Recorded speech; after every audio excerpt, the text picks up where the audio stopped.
menjelaskan terkait pengertian dari sistem dan kapabilitas politik.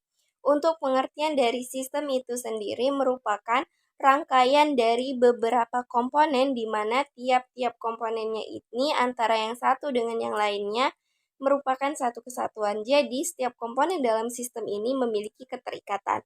Kemudian di sini ada menurut Gabriel Almond 1974 yang dimana menurutnya sistem politik itu adalah sistem interaksi yang terdapat dalam semua masyarakat yang bebas dan merdeka untuk melaksanakan fungsi-fungsi integrasi dan adaptasi, baik dalam masyarakat ataupun berhadapan dengan masyarakat lainnya melalui penggunaan paksaan fisik yang absah. Oke, selanjutnya yaitu kapabilitas sistem politik ini merupakan menjadi tolak ukur keberhasilan penyelenggaraan sistem politik di suatu negara, yang mana untuk mencapai tujuan politik tersebut tentu akan menghadapi berbagai tantangan, baik tantangan internal maupun tantangan eksternal. Dan dalam menghadapi tantangan-tantangan tersebut, disitulah kapabilitas sistem politik ini memiliki kemampuan untuk mengatasinya. Selain itu juga, sebagai sebuah sistem kapabilitas, dia memiliki peranan penting untuk mewujudkan tujuan atau keberhasilan dalam penyelenggaraan politik di suatu pemerintahan di suatu negara. Menurut Almond, menyebutkan ada 6 kategori untuk menentukan kapabilitas sistem politik, yaitu sebagai berikut. Yang pertama, kapabilitas ekstraktif. Kapabilitas ini merupakan kemampuan sistem politik untuk mengelola sumber-sumber material, baik dari lingkungan dalam maupun luar. Contohnya, pendapatan daerah. Yang kedua, kapabilitas regulatif. Kapabilitas ini merupakan kemampuan sistem politik untuk mengendalikan atau mengatur tingkah laku baik individu maupun kelompok yang ada dalam masyarakat. Contohnya dengan menerapkan peraturan-peraturan tertentu. Yang ketiga, kapabilitas distributif. Kapabilitas ini merupakan kemampuan sistem politik dalam mengalokasikan sumber-sumber material dan jasa baik kepada individu ataupun kelompok yang ada dalam masyarakat. Yang keempat, kapabilitas simbolis. Kapabilitas ini merupakan kemampuan sistem politik dalam meningkatkan kepercayaan terhadap simbol-simbol tertentu yang dianut oleh pemimpinnya. Yang kelima, kapabilitas responsif. Kapabilitas ini merupakan kemampuan sistem politik dalam menanggapi tuntutan, tekanan, maupun dukungan yang berasal dari lingkungan dalam maupun luar. Yang keenam, kapabilitas domestik. Kapabilitas ini mencakup kegiatan ataupun tindakan yang terkait dengan perdagangan internasional. Baiklah rekan-rekan sekalian, di sini saya akan melanjutkan penjelasan mengenai urgensi dari adanya kapabilitas sistem politik. Yang mana urgensinya adalah sebelumnya seperti yang kita ketahui, masalah politik seringkali menjadi implikasi yang sangat besar bagi masyarakat dan juga pemerintahan.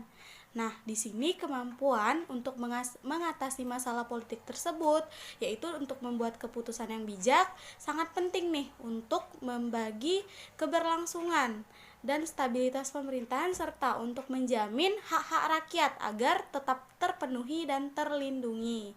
Nah, urgensi kapabilitas politik ini menjadi sangat penting karena masalah politik ini semakin hari semakin menjadi sangat kompleks dan melibatkan banyak pihak dan juga negara. Nah, maka dari itu, urgensi kapabilitas politik ini sangat penting agar pemerintahan dalam negara kita dapat berjalan sesuai dengan semestinya, terutama dapat melindungi hak-hak dan kepentingan rakyatnya.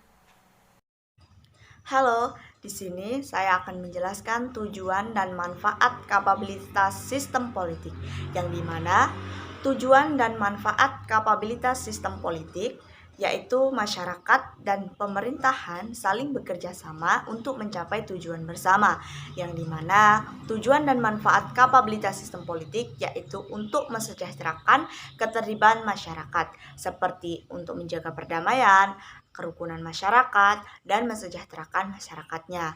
Dan tujuan dan manfaat sistem kapabilitas politik ini harus saling bekerja sama, harus menjaga kerukunan satu sama lain. Baik, itu saja tujuan dan manfaat sistem politik. Baiklah, materi selanjutnya yaitu mengenai tujuan dan manfaat dari kapabilitas politik.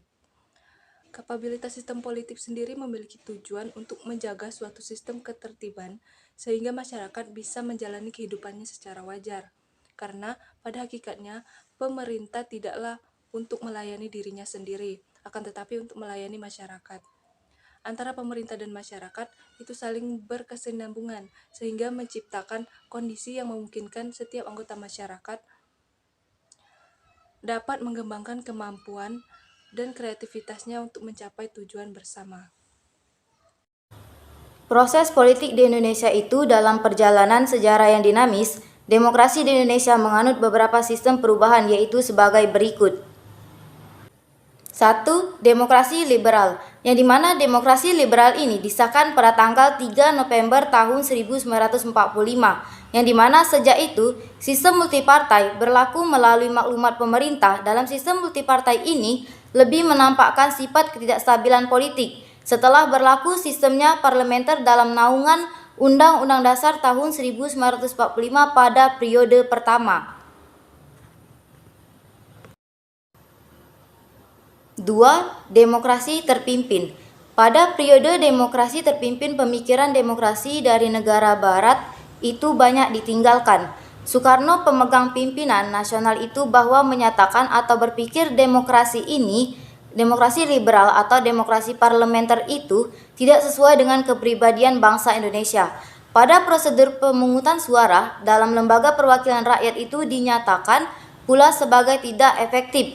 Kemudian Soekarno memperkenalkan musyawarah untuk mufakat. 3. Demokrasi Pancasila. Dalam demokrasi Pancasila ini tidak menyeluruh di sini karena masih terus berjalan dan berproses. Pada awal demokrasi, Pancasila ini diperkenalkan atau mulai dikembangkan. Oleh karena itu, semua hal yang dikemukakan di sini hanya dalam usaha untuk mencari format demokrasi Pancasila. Dalam praktek mekanismenya, pada demokrasi Pancasila ini masih mungkin berkembang dan berubah, atau mungkin belum merupakan bentuk hasil proses yang optimal.